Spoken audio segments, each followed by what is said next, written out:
नमस्कार, स्वागत है आपका हमारी खास पेशकश चुनावी रथ में। जी हां, मतदाताओं की नब्ज टटोलने के लिए निकल पड़ा है इंडिया वॉइस का चुनाव रथ और घूम रहा है पूरे उत्तर प्रदेश उत्तराखंड में। जब हमारा रथ मुरादाबाद पहुंचा तो वहां भी हमने लोगों से बात की। कुल 6 विधानसभा सीटें हैं इस जिले में, जिसमें से 5 सीटों पर समाजवादी पार्टी का कब्जा है, तो 1 सीट पीस पार्टी के खाते में गई थी पिछले बार। हमारे संवाददाता विद्यासागर ने इस जिले की सभी 6 विधानसभा सीटों का जायजा लिया, साथ ही जानने की कोशिश की कि स्थानीय विधायकों ने अपने कितने दावों को पूरा किया है और कितने दावे अभी अधूरे रह गए। लेकिन उससे पहले देखिए हमारी ये खास रिपोर्ट मुरादाबाद के ताल्लुक से।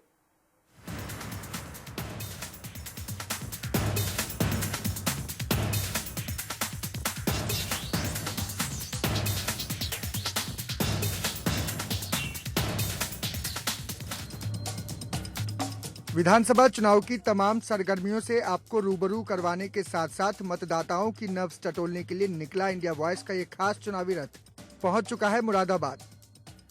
इस जिले में मुरादाबाद नगर, मुरादाबाद ग्रामीण, बिलारी, ठाकुरद्वारा, कांठ और कुंदरकी समेत कुल 6 विधानसभा सीटें हैं, जिनमें से 5 सीटों पर जहां समाजवादी पार्टी का कब्जा है तो वहीं 1 सीट पीस पार्टी के खाते में गई।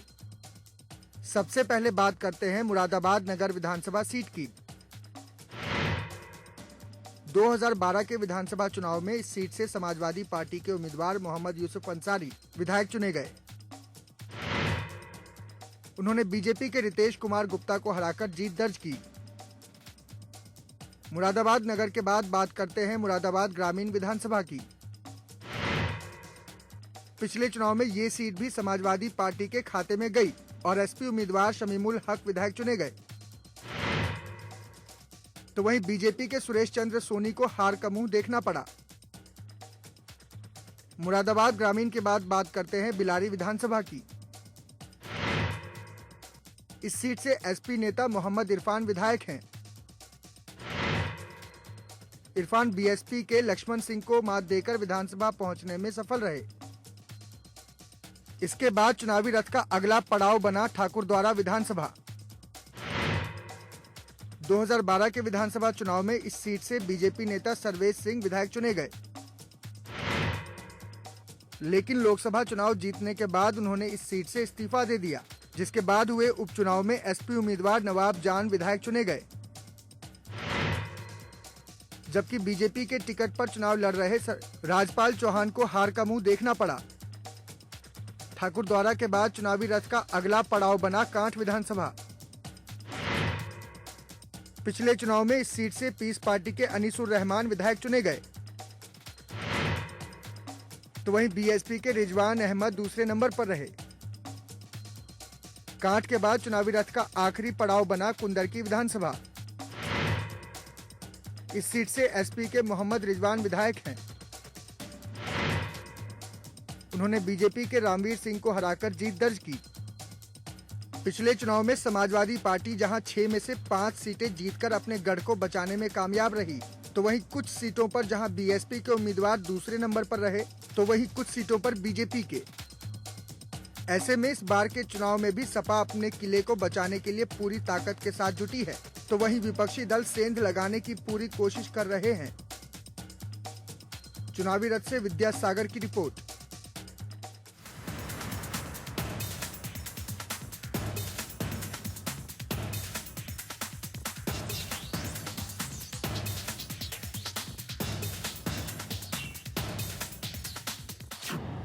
नमस्कार, स्वागत है आप सभी का हमारे खास कार्यक्रम चुनावी रथ में। जी हां, चुनावी रथ लेकर आज हम पहुंचे हैं मुरादाबाद। मैं हूं आपके साथ विद्यासागर। मुरादाबाद यानी 6 विधानसभा है यहां, और 6 विधानसभा क्षेत्र पर हर कंस्टिट्यूएंसी में लगभग 35% मुस्लिम आबादी है। सवाल ये उठता है कि इन 5 सालों में, 5 साल की समाजवादी की जो सरकार रही है, कई बार दंगों को लेकर मुसलमानों के दिल में दर्द रहा है कि आखिरकार ये दंगे होते नहीं हैं, करवाए जाते हैं। जहां तक मुरादाबाद की अगर बात कर लीजिए, मुरादाबाद में विकास कितना हुआ है। पीतल नगरी के नाम से जाना जाता है ये मुरादाबाद शहर, लेकिन अब यहाँ पीतल नहीं है, लोग स्टील पे काम करने लगे हैं, यानी तमाम तरह की खामियां हुई है।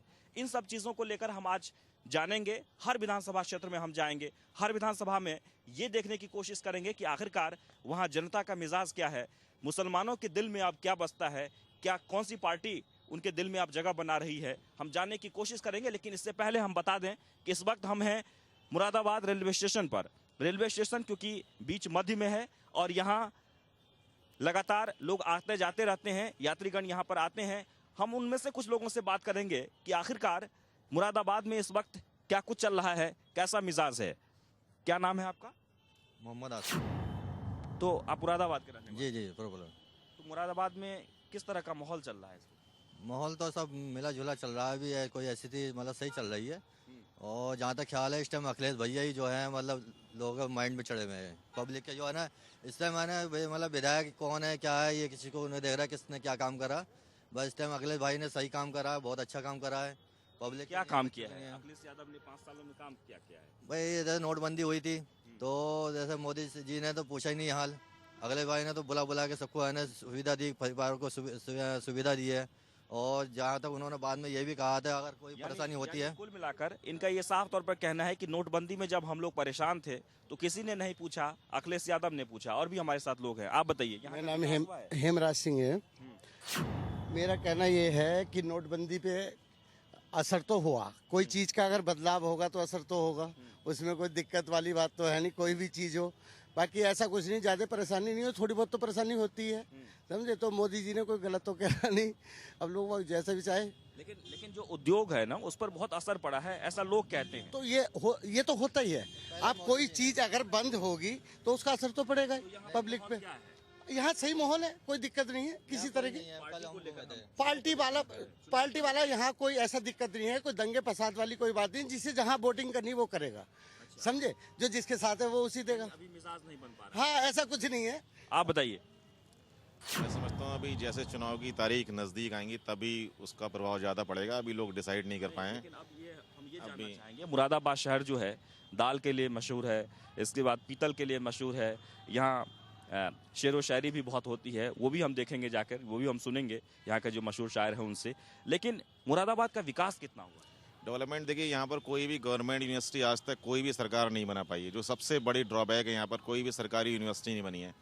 और कई अभी फ्लाईओवर और बनने हैं। हालांकि सरकार, यूपी सरकार भी काम कर रही है, लेकिन अभी उतना विकास डेवलपमेंट नहीं पाया जितना यहाँ चाहिए। जितना कि इस शहर का एक्सपोर्ट है, यहाँ से इतना मुद्रा मिलती है सरकार को, लेकिन यहाँ उतना विकास शहर का अभी तक नहीं हो पाया। नहीं, जहाँ तक मुजफ्फरनगर दंगे की बात कर ली जाए, समाजवादी पार्टी की सरकार बनी, उसके बाद दंगा हुआ और दंगे में बहुत सारे लोग मारे गए। क्या वो जो दर्द है वो यहाँ पर देखने को मिल रहा है?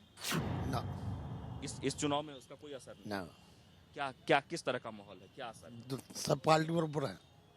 सब पार्टी में? हाँ। सब पार्टी का हाँ, बराबर। बीजेपी भी, समाजवादी भी? नहीं, बीजेपी ज्यादा है। बीजेपी ज्यादा है। क्या नाम है आपका? राजेंद्र सिंह। राजेंद्र सिंह। क्यों बीजेपी क्यों ज्यादा है, क्या किया है? अच्छे काम करेगा, मतलब कौन सा अच्छा काम कर रहा है? सभी काम अच्छे करे हमारे। तो मतलब कोई भी एक काम बता दीजिए। खर्चा कम हो गया, जो पहले पैसा उठ गया था ज्यादा, अब खर्चा कम हो गया। नहीं, लेकिन महंगाई तो वैसे ही। महंगाई सही है हमारी। तो ये कह रहे हैं कि नोटबंदी से कोई असर नहीं हुआ है और यहाँ की जनता जो है ना खुश है। हम क्या नाम? कल्लू। कल्लू, कैसा चल रहा है काम? काम बहुत मतलब चल रहा है, काम है ही नहीं साहब बिल्कुल ही। क्यों, क्या क्या हो गया? अब सवारी नहीं बैठती, पब्लिक मतलब तो पैसे बंद होने से और ज्यादा मतलब पैसे। नोटबंदी का असर हुआ है। हाँ जी, बहुत असर पड़ा है इस बात का। तो अब जो है तो नोटबंदी का जो असर हुआ है, आप लोगों के लिए जो दिक्कतें हुई है, कुछ लोग कह रहे हैं कि नहीं ये बहुत अच्छा हुआ, लेकिन गरीबों के लिए जो आप लोग, असली बात आप बताओ। हमारा मतलब मजदूर आदमी के लिए ज़्यादा परेशानी पड़ी है इसमें। मजदूर परेशानी, बहुत ही ज़्यादा परेशानी है मजदूर आदमी की। तो अब चुनाव है, चुनाव में क्या माहौल बना है? समझे। अब देखो साहब जी, तो जनता के हाथ में ये चुनाव कुछ बढ़ रही, समझे। हम तो सोच रहे हैं अखिलेश की सरकार बन जाए। क्यों अखिलेश की सरकार क्यों? अखिलेश ने क्या किया? हैं, अखिलेश ने मतलब ऐसा कुछ मतलब बहुत कुछ कर दिया, जैसे मतलब गुंडा कर दिया मतलब बहुत कम हो गई, समझे। तो मुरादाबाद में ये पहली बार ऐसा सुनने को मिला कि यहाँ पर कुछ लोग ये कह रहे हैं कि यहाँ पर लॉ एंड ऑर्डर बहुत अच्छा है, गुंडागर्दी जो पहले थी वो अब नहीं है। और भी कुछ लोग हैं भाई, देखिए ये झाड़ू लगाते हैं यहाँ पर, हम उनसे भी जानना चाहेंगे। झाड़ू लगाते हो आप, यहाँ पर नौकरी करते हो, आप बताओ कि आपको कोई फायदा हुआ सरकार से, कुछ आपको मिला? हमें ये फायदा हुआ है कि मतलब गांव में सड़कें पड़ गई हैं। अच्छा। और लाइटें आ गई हैं गांव में। यानी जो मौजूदा सरकार है उसने काम किया है। हाँ। तो आपके गांव में क्या माहौल चल रहा है? हमारे गांव में सब सही चल रहा है। सब सही चल रहा है। किस पार्टी का जोर है? अभी तो किसी पार्टी का जोर नहीं है। किसी पार्टी के नहीं मिला जुला से। हाँ।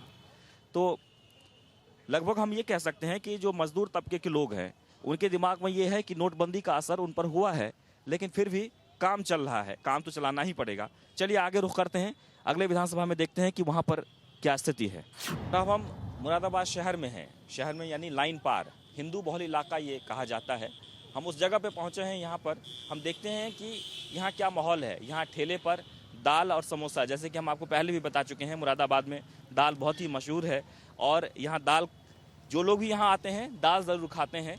दाल के छोटे से ठेले की दुकान है, उनसे भी हम जानना चाहेंगे कि आखिरकार नोटबंदी के बाद इनके कारोबार पर कितना असर हुआ है, क्या कोई असर हुआ है? भैया अब हमारे घर तो कोई ठेले लगाने वाला ना, असर क्या होगा, कमाने वाला नहीं है। एक लेडीज है ठेला लगाती है, पापा इसके है नहीं, 8 साल हो खत्म होने, एक जो बेटा है, बस यही समझ लो दाल रोटी बड़ी मुश्किल से बच्चों को पेट पालना कर दिया। नहीं, सरकार के द्वारा आपको कोई फैसिलिटी मिली? कुछ नहीं मिली भैया आज तक भी, ये भी नहीं कि 2 रुपए का किसी का भी सहारा हो, हमें तो कोई फायदा नहीं। सरकार जा ये रहा है, ये हो रहा है, हमें कोई फायदा नहीं इससे। इसके अलावा यहाँ पर कुछ सब्जी के विक्रेता भी हैं, हम उनसे जानना चाहेंगे कि भाई उनके मन में क्या है चुनाव को लेकर, या फिर उनके कारोबार पर किस तरह का असर हुआ है, कितना विकास हुआ है। आप बताइए, नोटबंदी के बाद कोई असर हुआ है आपकी दुकान पे? बहुत हुआ है। और मतलब कारोबार ठीक से नहीं चलता है ना, अब कस्टमर पहले जैसे नहीं आते ना, तो ये मौजूदा सरकार ने काम किया है? अब दुकानदारी तो है ही ना बिल्कुल भी, जब से पैसों की बंदी हुई है। अच्छा, बहुत मद्दा हो रहा है, बैठे रहते हैं सारे सारे दिन ऐसी। सारे दिन बैठे रहते हैं? हाँ, दुकानदारी ना बहुत मद्दा है। लोगों के पास पैसे ही नहीं है ना। बस ये आम जनता है, ये अपनी दुकान करते हैं, सब्जी की दुकान लगाते हैं। बस इन्हें यही इसी बात का आक्रोश है कि जब से नोटबंदी हुई है तब से इनके कारोबार पर बहुत असर पड़ा है। आगे रुख करते हैं, आगे देखते हैं कि लोगों के मिजाज में क्या चल रहा है। आपको बताएं कि और भी यहाँ पर कुछ दुकानदार हैं, उनसे भी हम बात करने की कोशिश करेंगे, क्योंकि ये शहर है मुरादाबाद शहर, यही विधानसभा क्षेत्र भी है। और यहाँ पर जो माहौल बन रहा है अब ये कि दुकान पर या फिर चौक पर, बाजार में, सभी जगह चर्चा शुरू हो गई कि कौन से प्रत्याशी का जोर है, आकलन हो रहा है कि कितना काम हुआ है। आप बताइए, आपके इलाके में क्या माहौल बन रहा है? माहौल तो सर काम तो कुछ भी नहीं हुआ है, लेकिन जो मोदी को देखते हुए वोट अगर कोई भी खड़ा हो, लेकिन वोट जो है मोदी के नाम पर ही जाएगा। नहीं, अभी समाजवादी की जो सरकार रही है उसने विकास नहीं किया। हाँ, वर्क काम उन्हें करा है। लेकिन अभी हम उनसे बात कर रहे थे, आप कह रहे हैं मोदी के नाम पे वोट जाएगा, और वो कह रहे हैं नोटबंदी से बहुत परेशानी हुई है। आप भी दुकान करते हैं, परेशानी? हाँ, नोटबंदी की बहुत परेशानी। हाँ, थोड़ा बहुत परेशानी तो हुई है, लेकिन इतनी थोड़ा कुछ तो मतलब परेशानी कुछ पाने के लिए कुछ तो खोना तो पड़ेगा ही। लेकिन क्या पाना चाहते हैं, क्या मिलेगा इससे? तो सर लोग लोकसभा में, लेकिन कहाँ काम हुआ? यहाँ तो काम कुछ नहीं हुआ, यहाँ तो सपा का काम हुआ। जो भी कुछ काम हुआ सपा पार्टी, अखिलेश भैया ने काम कराया जो भी कुछ कराया। अच्छा, तो फिर चुनाव में क्या माहौल बन रहा है? चुनाव में सर साइकिल तो आपने सुना कि अलग अलग मत हैं, अलग अलग लोग हैं, और चारों तरफ जो है ना दिमाग में यही बन रहा है कि भाई वोट किसे दिया जाए, जिसने विकास किया हो। आगे बढ़ते हैं और अब हम पहुंचे हैं पागपड़ा। जी हाँ, मुरादाबाद का बहुत फेमस ही गली है ये, और ये दोनों तरफ से दुकानें हैं, बीच में सड़कें हैं। हम यहाँ जानना चाहेंगे कि यहाँ के लोगों से कि यहाँ पर कितना विकास हुआ है। आपका नाम क्या है? मेरा नाम रईस अहमद है। यहाँ पर कितना विकास हुआ है? यहाँ कहाँ हुआ है, रोड टूटी पड़ी है, देखो ये रोड टूटी पड़ी है, ये देखो कब से पानी भरा रहता है यहाँ लोगों को। यहाँ रोड पर लोग गिरते हैं, मोटरसाइकिल फिसलती हैं, यहाँ बहुत गड्ढा है। ये देखिए आप, ये सामने है गड्ढा, और ये भी देखिए, ये हम दिखाना चाहेंगे। हाँ, जैसे आइए आप लोग मेरे साथ। मैं आपको बता दूं कि इस वक्त हम जो मुरादाबाद में हैं, और मुरादाबाद शहर के थोड़े से किनारे यानी आके यहाँ पर कितना डेवलपमेंट हुआ है, कितना विकास हुआ है मौजूदा सरकार में, वो हम दिखाना चाहते हैं, क्योंकि यहाँ के लोग इस बात को लेकर नाराज हैं। चुनावी रथ लेकर मैं निकला हूँ और मैं उम्मीद करता हूँ कि हर एक चीज़ से आपको अवगत कराएं। ये तस्वीर देखिए, ये देखिए साहब, ये है यहाँ का विकास, और यहाँ की पुलिस वाली भी देखती है कि कब हादसा हो गया, हम इसका शिकार रहते हैं जी। यहाँ तीसरे दिन फिसलते हैं, तीसरे दिन गाड़ियाँ फिसलती हैं यहाँ। इतना ही नहीं, इस गली में हम और भी आपको दिखाना चाहेंगे कि एक छोटी सी गली है, दोनों तरफ हम देख लिए हैं, और ये जो गली है मोहल्ले के तरफ ये रास्ता सड़कें जाती है, और यहाँ भी देखिए जब बरसात होती है तो दोनों तरफ से यहाँ पानी भर जाता है, 1.5 फीट पानी खड़ा हो जाता है। 1.5 फीट पानी खड़ा हो जाता है। अब ये बताओ कि यहाँ पर क्या माहौल है, चुनाव का क्या माहौल? चुनाव का ये माहौल है, इससे अनीस रहमान से बहुत खिलाफ हैं लोग बाग। अच्छा, यहाँ के जो विधायक हैं? हाँ जी, समाजवादी के विधायक। हाँ, उन्होंने कोई काम नहीं किया, ना वो पलटे हैं। नहीं, मैं तो कांट विधानसभा रहा था, उसमें नौगांव विधानसभा में। अच्छा, तो वहाँ पर क्या किस तरह का माहौल बन रहा है चुनाव? वहाँ का तो माहौल जो है समाजवादी का चल रहा है वहाँ तो। विकास हुआ है? विकास तो हमारे इलाके में इतना हुआ है कि इससे पहले कभी ना हुआ था। तो चलिए, इनके विधानसभा में विकास हुआ है ये कह रहे हैं, लेकिन जहां मैं इस वक्त मौजूद हूं वहां के लोगों का यही कहना है कि यहां पर कोई काम नहीं हुआ है। और भी यहां पर एक दुकानदार है, हम जानना चाहेंगे कि आप इस क्षेत्र में कब से रह रहे हो? क्षेत्र में इसमें तो बहुत टाइम हो गया, जन्म से रह रहे हैं। अच्छा, तो आपके सामने जो सड़कें हैं वो बनी नहीं है, यहाँ विकास नहीं हुआ? ना, विकास तो वैसे सही चल रहा है, वैसे यहाँ विकास सही चल रहा है? हाँ, सही चल रहा है। तो यहाँ पर किसका माहौल है चुनाव में? चुनाव में माहौल, ये तो हम राजनीति में नहीं है। नहीं, मतलब फिर भी अपने मन की बात तो बताओगे ना कि क्या चल रहा है? ना, हम राजनीति में नहीं है, कारोबारी में है। हम कारोबारी की पूछ लो हमसे। अच्छा, तो कारोबार ठीक चल रहा है? कारोबार ठीक चल रहा है। नोटबंदी के बाद कोई असर हुआ? नोटबंदी में थोड़ा बहुत असर पड़ा है, वो ठीक हो जाएगा थोड़े बहुत दिनों में। तो इनका कहना है कि नोटबंदी का थोड़ा असर हुआ था, लेकिन बहुत ज़्यादा भी असर नहीं हुआ है। यहाँ के लोगों में नाराज़गी है और भी हम उम्मीद करते हैं कि अगले मोहल्ले में चलने की और वहाँ पर देखते हैं कि किस तरह से विकास हुआ है, क्या काम हुआ। क्या नाम है भाई आपका? मेरा नाम यूनुस है। अच्छा, तो क्या इस क्षेत्र में विकास हुआ है? नहीं, इस समय कोई विकास नहीं हुआ। तो यहाँ जो चुनाव आ गया है, जी, करीब आ गया है, जी। क्या माहौल चल रहा है? चुनाव का बहुत अच्छा माहौल है, इसमें अखिलेश की सरकार बनेगी। नहीं, लेकिन आप कह रहे हो कि विकास भी नहीं हुआ, फिर भी अखिलेश की सरकार? हाँ, अखिलेश ने अच्छा काम करा यूपी के अंदर। यूपी के अंदर किया है ना, तुम्हारे क्षेत्र में नहीं किया? हाँ, नहीं, फिर भी हमारे क्षेत्र में ठीक हुआ विकास। यानी कुल मिलाकर लोगों के मन में यही है कि विकास हो ना हो, सरकार अखिलेश की ही बनेगी। यहाँ के जो लोग हैं वो ये कह रहे हैं। चलिए आगे बढ़ते हैं, देखते हैं क्या कहते हैं लोग।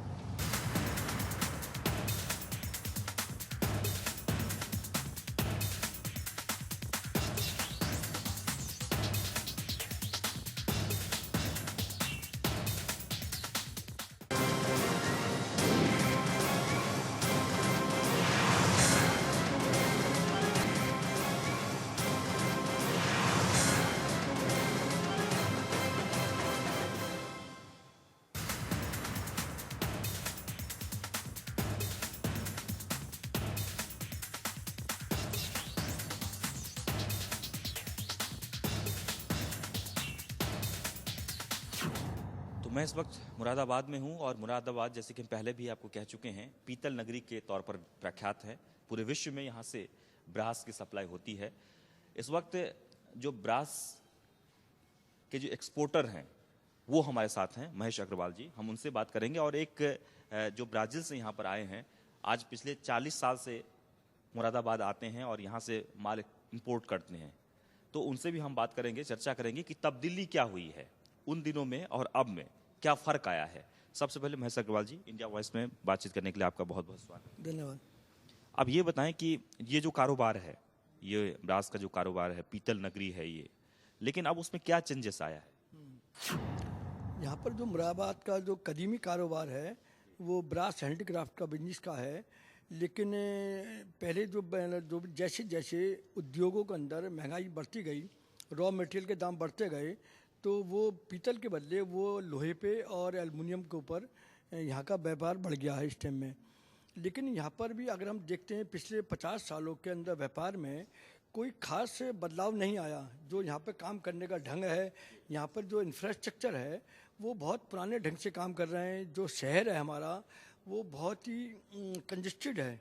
यहाँ पर छोटी छोटी लेबर क्लास आदमी रहता है, 50% लेबर है, 50% व्यापारी वर्ग है, और हम लोग उन्हीं के ऊपर आधारित हैं। और ये काम जो है, क्योंकि यहाँ पर कोई बदलाव नहीं हुआ, गवर्नमेंट की ओर से भी कोई तब्दीली नहीं हुई। उस ज़माने में जब 1980 में डॉलर 12 रुपये का हुआ करता था और आज डॉलर 68 का हो गया है, लेकिन कोई भी यहाँ पर गवर्नमेंट की तरफ से कोई भी अगर वॉल्यूम वाइज देखते हैं तो व्यापार नहीं बढ़ा। वैल्यू वाइज व्यापार मतलब हमारा जो 500 करोड़ का था वो बढ़ करके 4000 करोड़ का आज हैंडीक्राफ्ट का एक्सपोर्ट मुरादाबाद से हो रहा है। बिल्कुल, एक बार हम आपको तस्वीरों में दिखा सकते हैं कि ये जो आप देख पा रहे हैं ये एल्युमिनियम है। ये और जैसे कि पहले पीतल का हुआ करता था, और ये सब एल्युमिनियम। मतलब बदलते वक्त के समय महंगाई जो बढ़ती गई है, या फिर लोगों के रिक्वायरमेंट के अनुसार, यानी जो अत्याधुनिक जो कार्य होते हैं उसके अनुसार तब्दीली की गई है। और भी हमारे साथ एक सज्जन हैं जो पिछले 40 साल से यहाँ पर आते हैं। जी, आपसे हम जानना चाहेंगे, आप पिछले 40 साल से यहाँ आ रहे हैं, आपने क्या देखा पहले और अब में? पहले और अब में बहुत फ़र्क हो गया, क्योंकि उन दिनों में 3 लाख लोग रहते थे। मैं ब्राज़ील से आता था माल खरीद करने के लिए, और लोग फैक्ट्रियों में अपने हाथों से बनाते थे।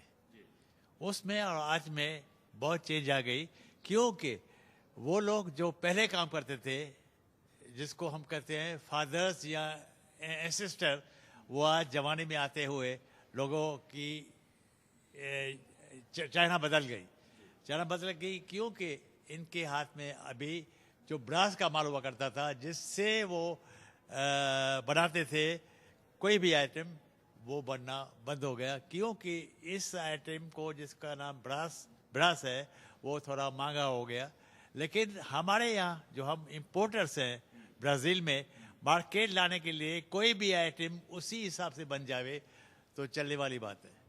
जहाँ तक कारीगरों की बात कर लीजिए, जो कारीगर तन्मयता के साथ शुरू से अब तक जुड़ा हुआ है, लेकिन स्थिति में सुधारने की बजाय यहाँ पर स्थितियाँ बिगड़ रही है। ये हम जानना चाहेंगे कि क्या पहल हो रही है। आप लोगों ने सरकार से कोई डिमांड रखा है कि यहाँ की जो उद्योग है, ये बहुत बड़ा उद्योग है, उसमें कुछ सब्सिडी हो, या फिर जैसे मिलते हैं सब्सिडी सबको, उसमें कुछ बढ़ावे के लिए कुछ इंतजाम हो? देखिए, यहाँ का जो व्यापार था, मैंने बताया 1980 में से और आज 2016-17 के अंदर मतलब 4,000 से 5,000 करोड़ के बीच में हो गया है। इसके अलावा 10,000 करोड़ का लोकल का बिजनेस भी है जो ऑल इंडिया में जाता है, क्योंकि हिंदुस्तान की पॉपुलेशन भी बहुत बड़ी है। लेकिन यहाँ का जो इंफ्रास्ट्रक्चर है वो बिल्कुल नहीं बदला है। इंफ्रास्ट्रक्चर वही पुराने छोटे छोटे घर हैं, वही पुराने का काम करने का ढंग है। गवर्नमेंट की तरफ से कोई भी ऐसी कोई भी सहूलियतें नहीं दी गई कि जिसकी वजह से कि हमारे यहाँ मॉडर्नाइजेशन होना चाहिए, हमारे इंफ्रास्ट्रक्चर बदलना चाहिए। हम बार बार चाइना की बात करते हैं, हमारे यहाँ पर जो माल पीतल का बनता है वो अब एल्युमिनियम में आ गया, और चाइना में वही माल प्लास्टिक का बन रहा है, और प्लास्टिक के ऊपर जो फिनिशिंग है वो पीतल जैसी हो रही है। कोई गिफ्ट आइटम्स हैं तो उनको जो कस्टमर है उसको ये पता नहीं होता है कि इसका रॉ मटेरियल क्या है, पीतल है, एल्युमिनियम है या प्लास्टिक है, वो गिफ्ट को देख करके खरीद लेता है।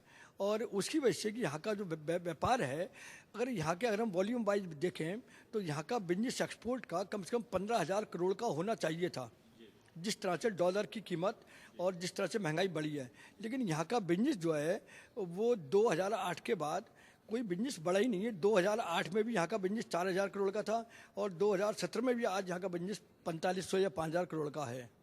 नोटबंदी का क्या असर हुआ इस कारोबार में? नोटबंदी का तो कारोबार में, क्योंकि यहाँ पे सारा काम बाई चेक बाई कारखानदार से होता था, नोटबंदी का कोई खास असर इस व्यापार पे नहीं पड़ा है। और लेकिन क्या है इसके अंदर, जैसे कि आप यहाँ पर कारोबार करते हैं, इंडिया में भी आपने होटल भी यहाँ बनाया इनके साथ मिलके, तो जो आपने सोचा था तब्दीलियों को लेकर या फिर व्यापार को बढ़ावा देने को लेकर, उसमें कुछ सहूलियत मिली है, उसमें कुछ बदलाव हुआ? मुझे होटल बनाने में बहुत ही थोड़ा इजी लगा, क्योंकि इस होटल का नाम पहले नहीं हुआ करता था। सब लोग यहाँ से दिल्ली जाते थे, यहाँ पे होटल नहीं हुआ करती थी। हम लोगों ने आपस में मिलके इस होटल को, जिसका नाम हॉलीडे रीजेंसी है, वो बनाया। 5 स्टार डीलक्स होटल बनी, उसमें मैं चेयरमैन हूँ, ये मैनेजिंग डायरेक्टर है। लेकिन इसकी ये बात नहीं है कि हमें और भी सहूलत को मिल सके।